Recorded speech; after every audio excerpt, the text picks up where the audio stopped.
Hey, security peeps. I am Renee Small, and we are back again with a special edition of Breaking into Cybersecurity with Dr. Dan Schaefer. So we're here on Mondays with Dr. Dan. Happy Memorial Day, everyone. I hope you're all staying safe and enjoying the 3-day weekend. And Dan and I want to hop on and just, keep the momentum going. Dan has been with us for the past, I think, 6 or 7 weeks now, Right. giving advice and helping us in this area of being at home during COVID-19. As you may know or may not, I am a cybersecurity super recruiter helping leaders in organizations build out cybersecurity teams and helping amazing cybersecurity talent get into new opportunities. So, Dan, do you want to introduce yourself? Yeah, Dan Schaefer, Peak Performance Strategies.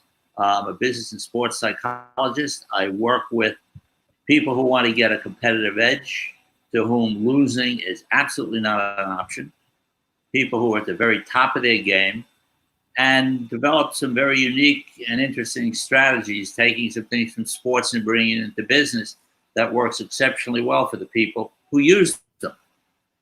They don't work at all for people who don't use them. But it's people are looking for an edge today, whether it's a student athlete or a professional athlete or somebody in business. And I don't know anybody who's more competitive than cybersecurity people, because you are up against a constant, never-ending threat. That is true. That is true. So I know people have been reaching out to you over the past couple of weeks since we've been having these live streams. What are you hearing from the listeners and the viewers that are seeing you here every week when they reach out behind the scenes? The key issues for a lot of the people are career-oriented. To say to themselves, do I have, because we brought this up before in programs, do I have a safety net? Do I have a safety net in case my job doesn't come back, or I want to make a transition, or is it a time to make a transition? And what's the process? And I think the process is different than it was before. When someone contacts me to help them with that process, we get an organizational chart of their organization. Who do they have to persuade and influence that they're the person to run the show? And all of this, virtually all of this, is in confidence. People just don't talk about this process. So a lot of people are alone at the top, wherever they are, basically running their own company, and we're going to talk about that in a minute. But what are they, what's important to them? And they can't, they don't want to give their edge away. And confidentiality is on the top of the list. I mean, people who contacted me have said, well, send me an email or communicate with me at my work. And I'll say, no, we have to use a home email address and your cell phone so that you can keep your efforts in confidence.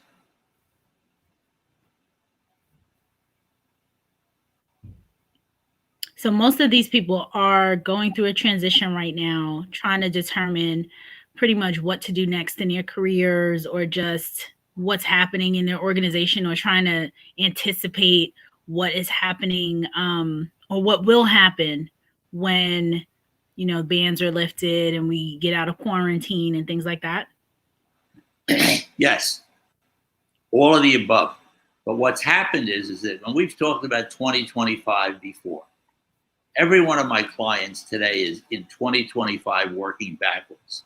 It's a very unusual and psychologically powerful way to work, because you take yourself out to 2025, and this is not goal setting, this is dreaming. If I gave you a magic wand and you waved it, what would 2025 look like? And then we look backwards in 2025 to today for anything that they could possibly do that could disrupt that, that could throw them off. And it comes back down into this concept of selling mistakes. What mistakes have other people made that if I find out about them, I don't have to make them? How do I do that? What's the system? There's articles on my website, but a lot of people are saying, can we work one-to-one with this? And there is. Basically, it's a system. to get a sense of how this works is I say to people, send me a request with mistakes in the subject bar, and I will send you my list of mistakes. So you'll get an idea of the mistakes that my clients made before they became my client and what it cost them in money, emotion, and reputation. And this has appealed to people who are anticipating who want to be flexible or anticipating a job change, or they have aspirations to move somewhere else, or somebody is trying to recruit them. And so how do you put all of that together? And what are the challenges of somebody who has to make that kind of decision? I worked with a cybersecurity professional some years ago, and he said to me, I'm interviewing for another position. I said, well, wait a minute. I said, are you interviewing them or are they interviewing you? Because I believe he should have been interviewing them because of his level of expertise and the fact that he could be asking the right questions. And that's one of the biggest issues today is the questions that people ask, you know.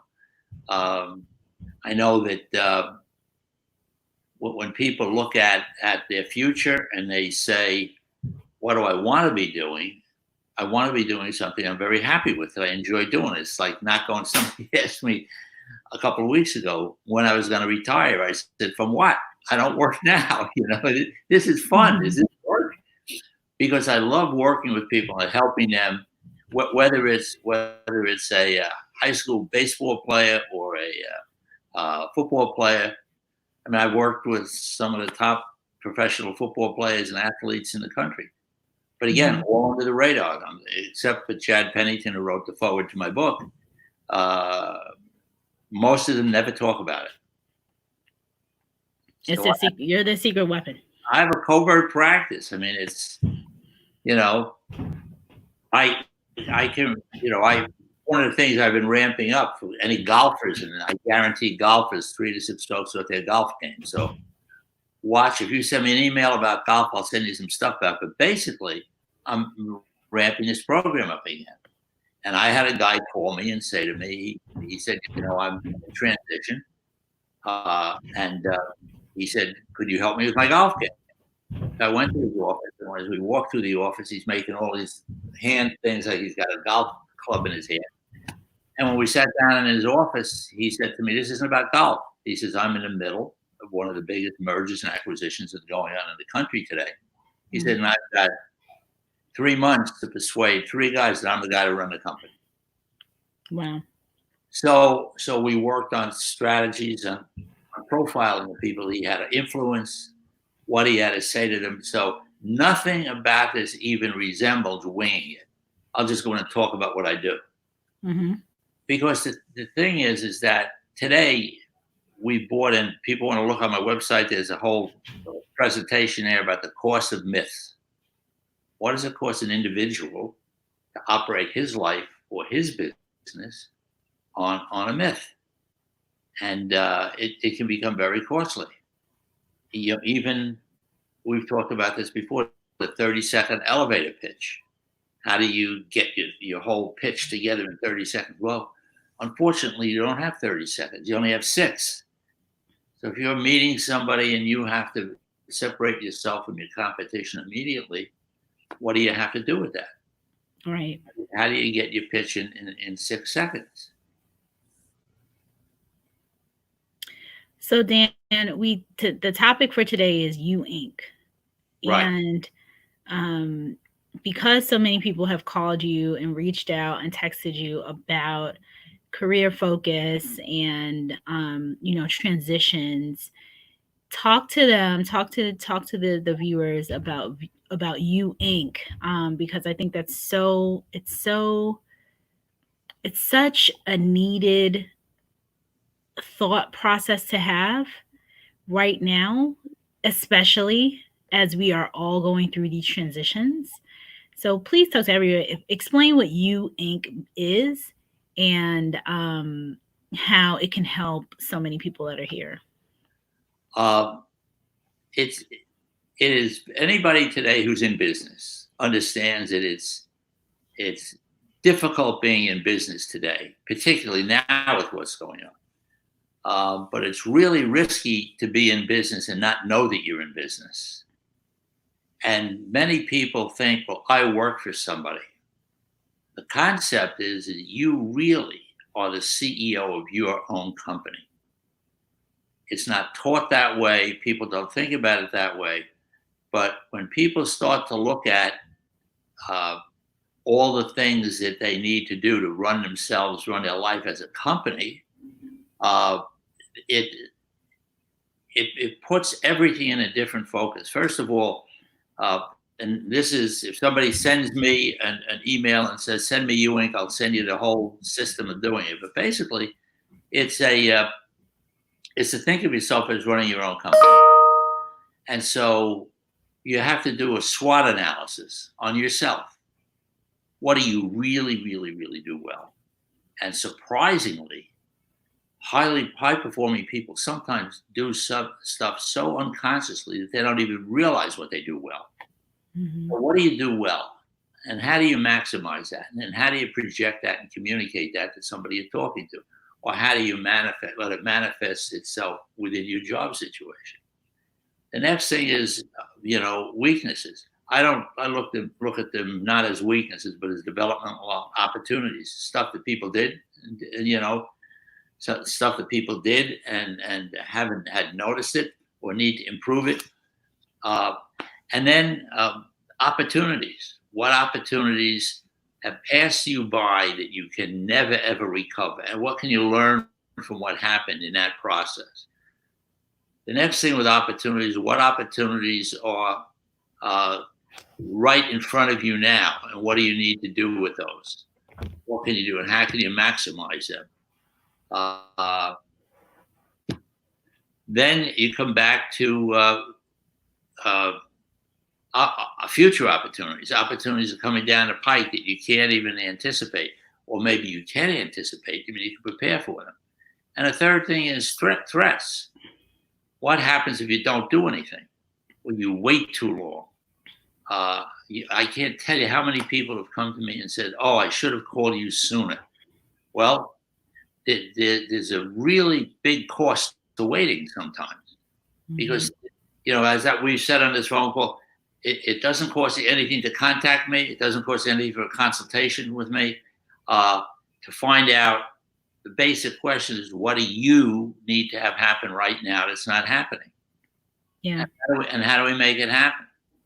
But it's thinking about this. Now, when you come back to seeing yourself as running your own company, whether it's somebody who is a senior executive somewhere trying to transition, or whether it's a high school or grammar school kid who wants to really move forward and develop a business or something, he has to figure, what's it? What do I need to do here? Yeah. So some questions are coming through. So I'm going to put some up here. Justin wants to know, what do you use to switch between work and home life when working remotely? When for him, that's usually leaving a building. Well, that's good. I don't know, Justin, how much you visualize, but visualization is incredible. Also, one of the things that we have, and I'd be happy to send it to you, shoot me an email, is a silo system. How do you silo your life? Different segments. So you have a work silo, and you have a play silo and a family silo, but it's to shut it off. But I don't know, particularly with cybersecurity, if you ever really let your guard down. That would be an interesting comment. How many of you really let your guard down? Because when you know that the people who are trying to penetrate your company never stop. So how can you stop? That's constant. Like I described it, it's like stepping on the Niagara Falls and just standing there. It's always coming. It's always going to come. Always coming. So it's always coming. So the thing is, what can you anticipate? And then the other thing is really, it comes back to this, is when you talk about mind game stuff, it has to do with, focus and concentration. I can remember saying to a professional quarterback, what do you need to have happen? He said, I have to increase my concentration. I said, okay, what gets in the way of your concentration? He said, I get distracted. I said, what distracts you? He said, the way I talk to myself. Then we had to go down and look at the schedule for the year and how he talked to himself about each particular team, so that you can identify contaminating conversations that you're having with yourself before you enter the event. Now, so I don't forget it. If anybody has that negative chatter that goes on in your head over and over and over and over and over again and never seems to stop, the thing to do is just try putting your tongue up to the roof of your mouth. The minute your tongue is on the roof of your mouth, you can't think of anything. You just can't think of anything. And so that works very, very well to take you out of that situation. Right. Yep. Raphael says, I like the SWOT analysis. It helped me switch careers and I feel more efficient. There is another lady, Zelia. It's not popping up here. Her name is Zelaya. I hope I'm pronouncing it right. Zelaya Suraju. And this is her question. How do you know what you do well? Are there tips or clues that can help you figure this out? Yes, there are, you know, when you look at what you do, sometimes it's not easy to do that. What I use with my clients is I use an assessment. It's a risk assessment, and it shows them every single place that they can foul up going forward, or really backwards from 2025. But to know what you do well, you know, what got you to where you are today? What are you really good at? What do people say about you? What do people say about your ability and what you provide for your company? The interesting thing about competence is that one of the biggest risks today is the cost of unconscious competence. If you come into a company and your responsibility is to develop people who are underneath you, it's impossible for you to teach them something that you don't know that you know.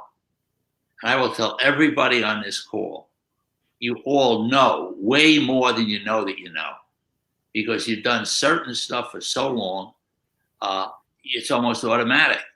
But if I come to work for you, then your responsibility is to teach me what you know so that I can duplicate your efforts in some way. And that's impossible if you don't know what you do well. Mm-hmm. But I've seen this across the world with people who run companies, because you just do stuff automatically. Yeah, it does happen often. So Dan, another thing that I know was coming up, it was fast tracking. Well, why selling mistakes is a fast track. I know that's one of the areas that you talk about a lot, and you talk about selling mistakes. It sounds silly to say that I sell mistakes. However, when I say that I sell mistakes, nobody ever walks away, you know, because who would ever, the common question, who would ever want to buy a mistake? I said, somebody who doesn't want to make one. You know, everybody today is talking about solutions. We provide solutions for companies. Well, if you buy the mistakes first and don't make them, mistakes that somebody else made, then you don't have to pay for the solutions, which are often much more costly than a mistake is going to cost you. So what I do is I have a mistakes marketing system. And anybody that sends me a note about it, I'll send you a way to get into this thing. But I say to somebody, I'll send you my mistakes list, and then you send me back your mistakes list, mistakes that your clients made before they became your client, and what it cost them in money, emotion, and reputation. When I get your list back, my responsibility is to make it confusing, because your mistakes list has to be confusing as you talk about it to someone else, so that they continue to ask you questions. But at the end of the day, it changes you from somebody that, what cybersecurity professional? And somebody says, what do you do? He says, I'm in cybersecurity. I sell mistakes. Well, of course you sell mistakes. I can't even imagine the mistakes list of the people who listen on this call, the mistakes that your current clients made before they became your client. That should be, we really should probably put that out as homework for the next, or a big question. That would be great. For next week, right? Like, how many times have you come into just a messed up situation as a cybersecurity professional because we know what we see in this space.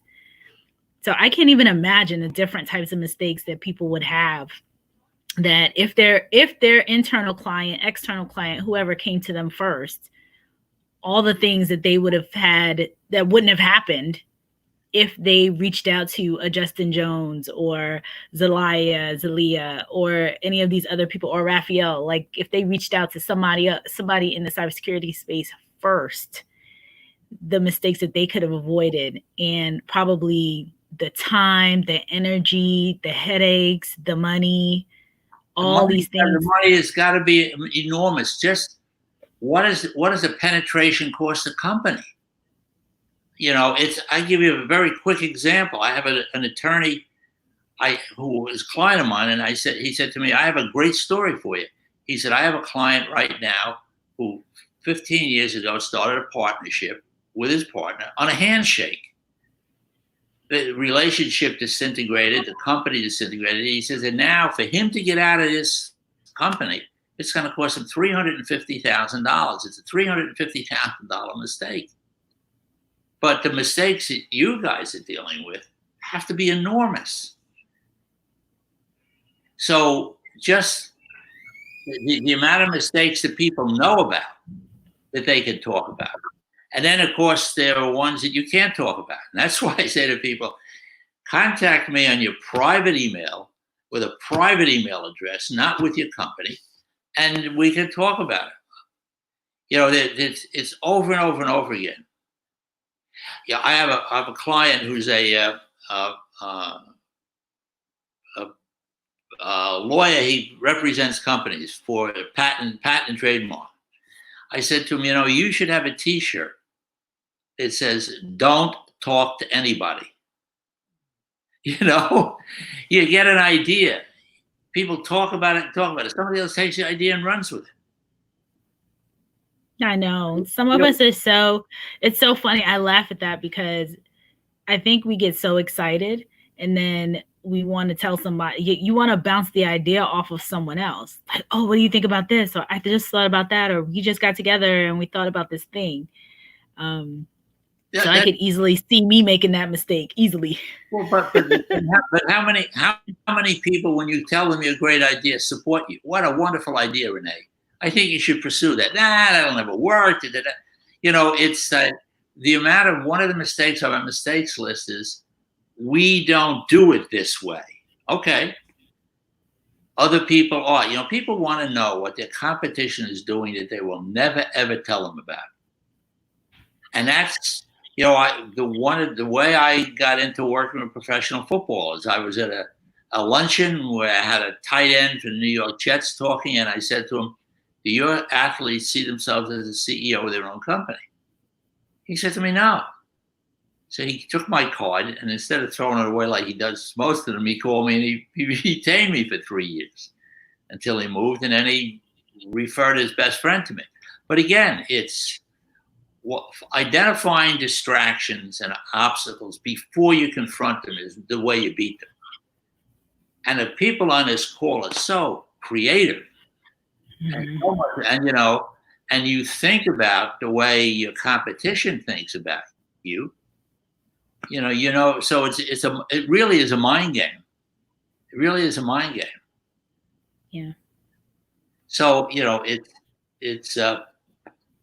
but I find it waiting is too risky. And you mentioned it before about fast tracking. Mm-hmm. One of the things I found is that slow is not working for anybody anymore. Mm-hmm. That'll be my next question. They have, they want stuff to happen quickly. They need it to happen quickly. I have a conversion process where somebody is able to convert a person from another client to you.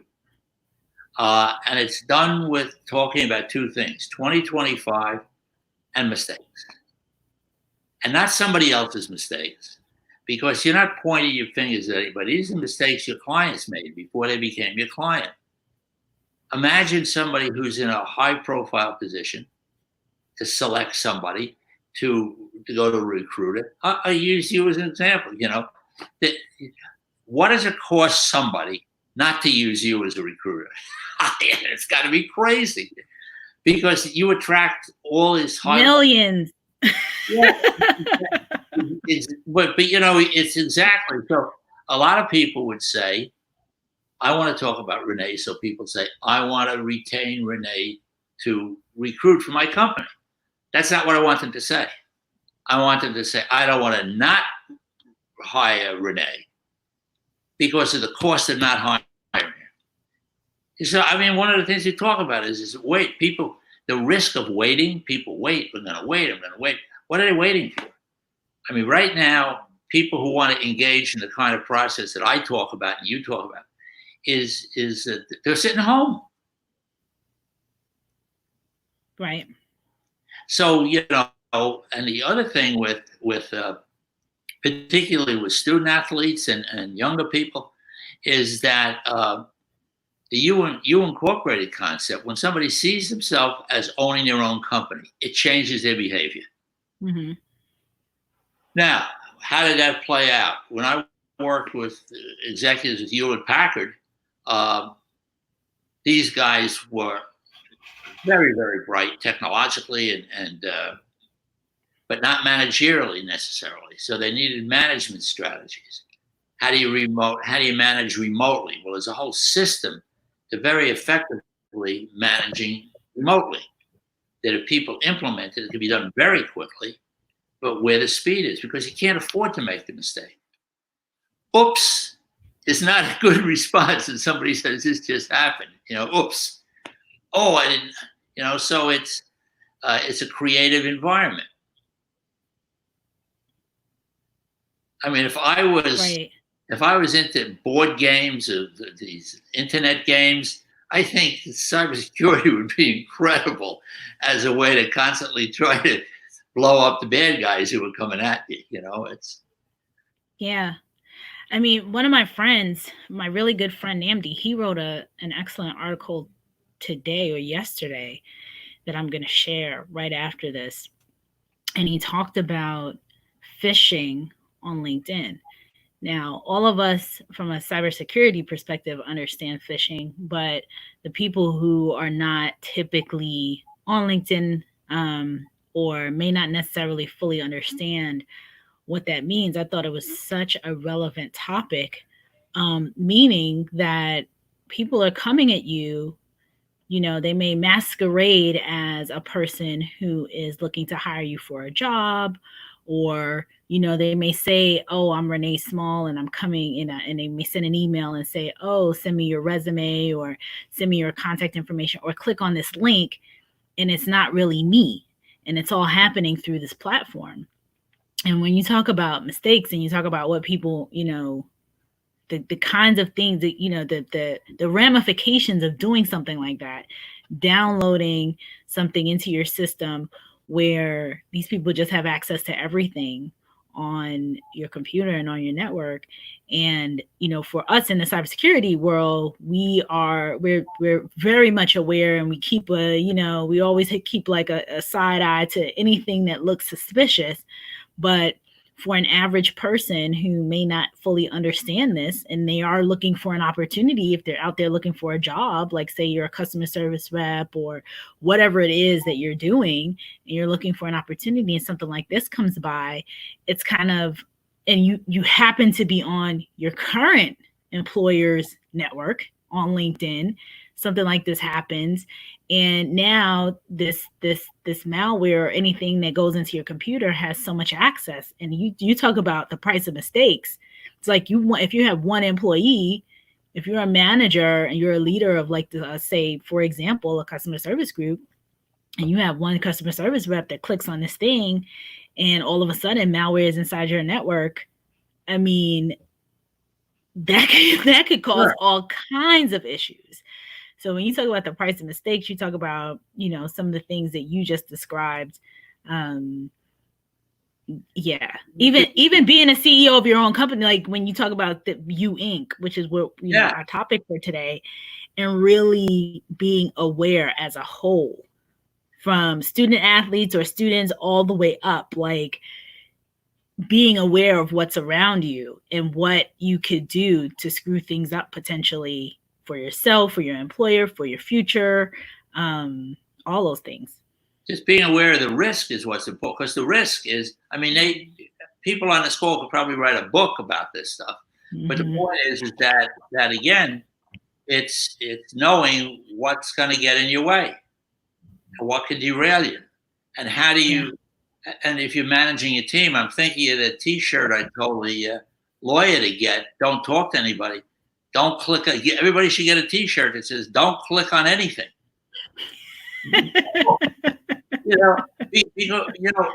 What's interesting is that this is so natural to everybody on this call, right? And if you had a 2-minute, 25-second conversation with me about what you do, I'd be fascinated for, and then you lost me. So this is where the unconscious competence comes in, is how do you communicate? We ought to do a thing on power communication, because how you communicate the CEO of your company and enter into an arena that he is not or she is not familiar with, does not understand, using terminology that they don't understand. It's how do you paint the risk? How do you paint this enormous risk? Yep. So Justin Jones says, poor company retention generates the need for extensive recruiting. What steps can companies take towards higher retention and keeping that cybersecurity corporate knowledge within the company? I think that I can only come back and make a reference to a client that ran a law firm in the city. They said to me, we're growing our firm. We're going to put a couple of other divisions in, and we're recruiting and interviewing people for these jobs. I said, what are you interviewing them for? He said, well, for their skills and their technological knowledge and the knowledge of the law. I said, I would start out by recruiting somebody based on their dream. Just try this. The next time you're talking to somebody, instead of talking to them in 2020, talk to them in 2025. Say, just imagine for a moment, I give you a magic wand, waved at you in 2025. What would that look like? The whole conversation is going to change. And so the point is that you want to find out if somebody comes, Justin, if somebody comes to work for you and you're hiring somebody, or Renee sends you somebody as a recruit, I would want to know what their dream is. I mean, the best dream would be that the person would say, I want your job. Then you say, okay, I'm going to help you with all the knowledge I know to help you accomplish this, to get this job. And it's bringing people, because when people know that you are interested in them, then I don't see how anybody would leave a firm if they had the challenge. But, we, and Renee and I have talked about this, the difference between external customers and internal customers. Sometimes people do not treat internal customers as well as they treat external customers. And I think that's a major mistake, because everybody is running this operation and trying to make it work. Yeah. I mean, yes. No, go ahead. No, I did a program years ago for Avaya, and they had international salespeople would call into their tech support, and they would get all types of garbage thrown at them. What's the matter with you? You didn't push this button. You can't do that. You have to make it easy to work for. Yeah. I said to Justin, I just chatted him back in the chat and said, when I started consulting, my consulting company, it was specifically around this, because I had been recruiting for all these years and then moved into the cybersecurity department where I worked and saw so much turnover. And it was always a question in the back of my mind when recruiting, because you recruit someone and then you see a year later, 6 months, 9 months later, the person's gone, and you wonder, what is going on over there? Like, what's happening in this department? And I started to see some patterns and do some research and things like that in regards to retention. And I saw that recruiting is, one part of the challenge, how to get good talent, how to bring talent in. But the retention piece always was the piece that was so mind-boggling for me. And what was interesting that I saw with a lot of these organizations, not every single one, but with a lot of the organizations, it wasn't as big of a deal, which to me was fascinating to see that, okay, we'll let the person go and we'll bring in someone else. And I think that these people at the top may not fully understand what it means to have a retention issue with a lot of folks turning over, the corporate knowledge kind of walking out the door, and then you bring someone in, and the cost of turnover. It's far beyond what anybody, I don't have the statistics on the top of my head right now, but I'll tell you that it costs to replace a senior executive can cost you 6 to 7 times his salary, because somebody has to stop their efforts to come back to, onboard this other person. I mean, it's amazing. It is. The cost of retention is so high. But what tends to happen, what I've seen over the years in different organizations, is that it's the here and now. It's like, okay, I need another body. Like, they don't think to look back, to take preventative measures to say, okay, well, what will retain these people? Like, let's take a real hard look at what we need, what's important, who are the folks that, with what skill sets do we need with what, the culture fit, all of the things that make high performance teams and make people want to stay on and want to, even in the rough times, like, stick with the company and stick with that team and with that manager. They don't take a hard look at that. There's some awesome, excellent companies that do, but especially some of the bigger ones that I've talked to, small companies are phenomenal at this. Like, they usually have like a really great culture. But the bigger ones, it's just like, oh, well, I'll just pay another, I'll pay another recruitment fee and get another person or what have you. And it's like, you're not fully understanding what's going on inside your organization. And another piece to that, retention in particular, is what I think is a big missing gap, is the upskilling and reskilling of other employees. So especially if you're in a big or large company, you have people that have the aptitude and the skill, and they are interested in moving into a specific department. Like, think about the retention of a person that you're going to bring from, let's take customer service rep, for example. If you bring a customer service rep who is doing, if she is working on a master's degree or in cybersecurity or doing all these things to break into the industry, and then you take a chance on that person and bring that person in and help that person, that retention level, that, just bringing somebody like that over who already understands the company culture, who's already been inside the company, who knows people there, that's going to give you such a different runway versus someone who's coming from the outside, who likely will turn over in a couple of weeks, or not a couple of weeks, hopefully not a couple of weeks, a couple of months for sure. Justin makes a comment here. He says, exit interviews is a key problem at so many companies. How would you engage with senior leadership if you worked inside the company to ensure this piece is added? So Justin, I'll add on, and then I'll let Dan jump into, but exit interviews happen, they're there at the various companies. And sometimes I think the leaders, so there's two pieces to that. Does a person really want to tell the truth when they're on their way out?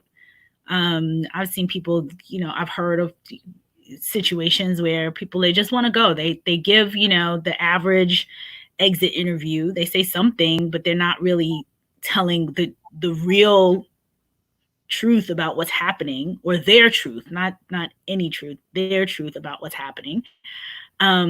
So even when the exit interviews are in place, that doesn't necessarily mean that you're going to get, what you really need to get out of them. So Dan, what did you want to add? First of all, I think since I work with people who are on the top, at the top of their game, I look back and your question is great. How do you engage with senior leadership if you worked inside the company? I think that if senior leadership was in 2025 looking backwards and they had this thought process that I know where we want to be. Let's see what anything that could derail us, and they'd start to look for things that would derail them.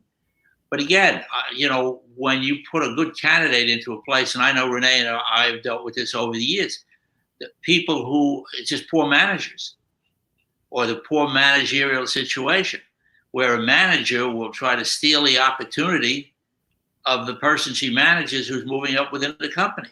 I mean, it's absolutely astounding. So, it's one thing to go in to do your job in cybersecurity, for example, and to do whatever your role is, but to look for people who are trying to penetrate your company.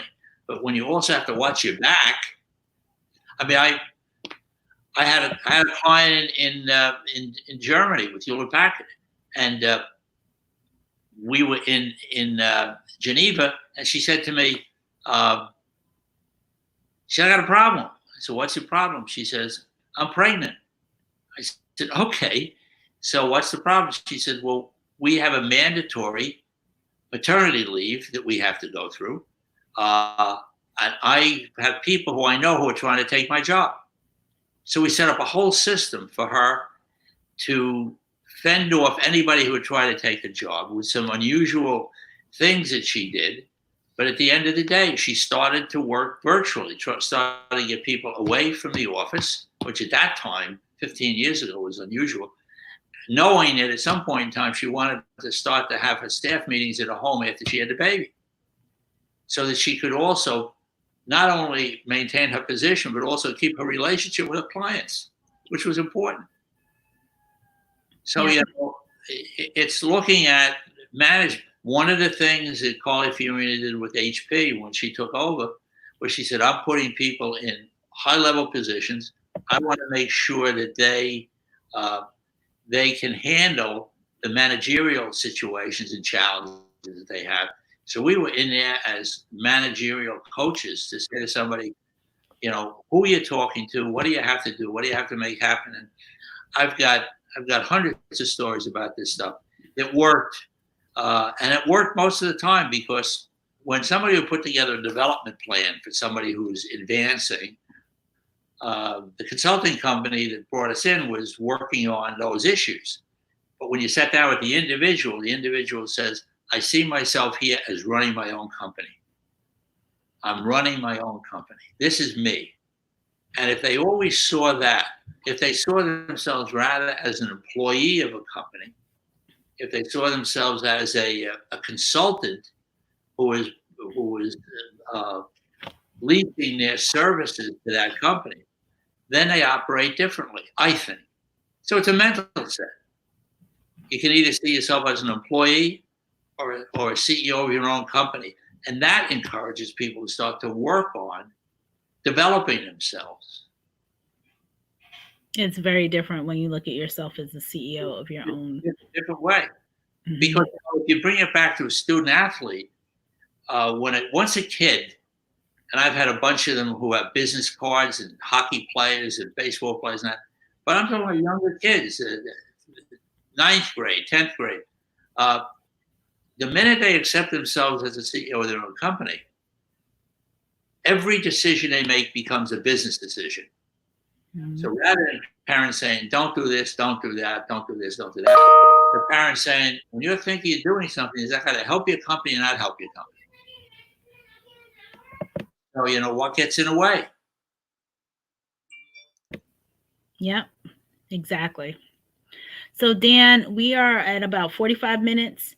Definitely let's wrap right now. Okay. Thank you all for joining us on Memorial Day. We really, really appreciate all your comments and questions. And I know anyone can reach out to Dan directly.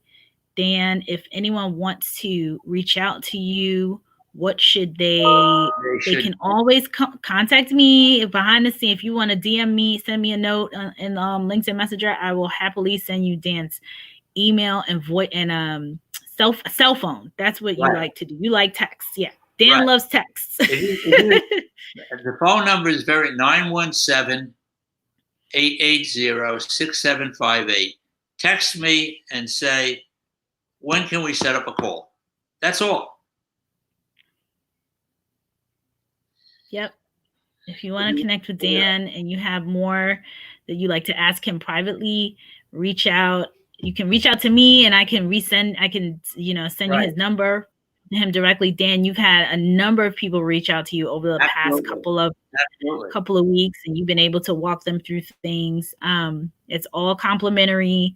Dan will help you with whatever challenges you're having right now. And he'll be able to tell you up front if he can help or not. Right, Dan? Yeah. But the basic question is, what do you need to have happen right now that's not happening? You personally, right now, that's not happening. And then if I can help, you'll know in 5 minutes if I can help you and how. Awesome. Excellent. All right, folks, have a wonderful Memorial Day. Thank you so much for being a part of the conversation.